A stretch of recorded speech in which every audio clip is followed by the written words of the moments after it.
J'ai appris à ne pas m'enfermer dans le regard soi-disant libre que les autres ils ont sur moi, alors qu'ils ne font que m'enfermer dans ce qu'ils pensent que eux, c'est ça ce que doit être la liberté.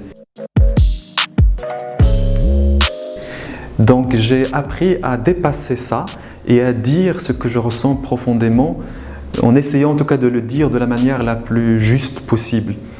Même pas pour attaquer ces gens, parce que ça ne sert à rien d'attaquer des personnes en elles-mêmes, mais en essayant de dire quelque chose de plus profond, de plus grand.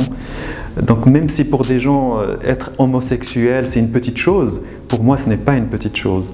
Et j'ai lutté, j'ai souffert, maintenant que je m'en suis plus ou moins un tout petit peu sorti, je ne vais pas revenir à la case et je ne vais pas essayer à chaque fois de convaincre les autres que j'ai le droit d'exister juste en tant qu'homosexuel.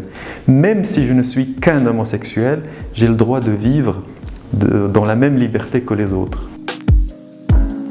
À partir du moment où j'ai fait mon coming out, où j'ai vu qu'il y a eu des répercussions, ou surtout que j'ai vu comment on parlait de moi comme homosexuel.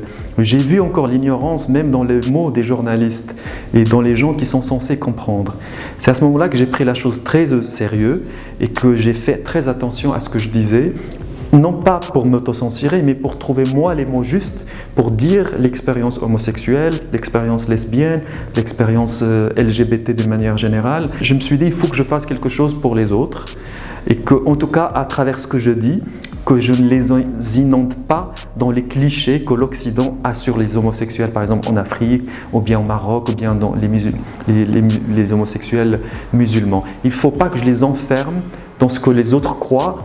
C'est ça le chemin de l'émancipation et de la liberté. Il y a d'autres chemins de la liberté pour obtenir la liberté, pas forcément ceux qui existent en Occident.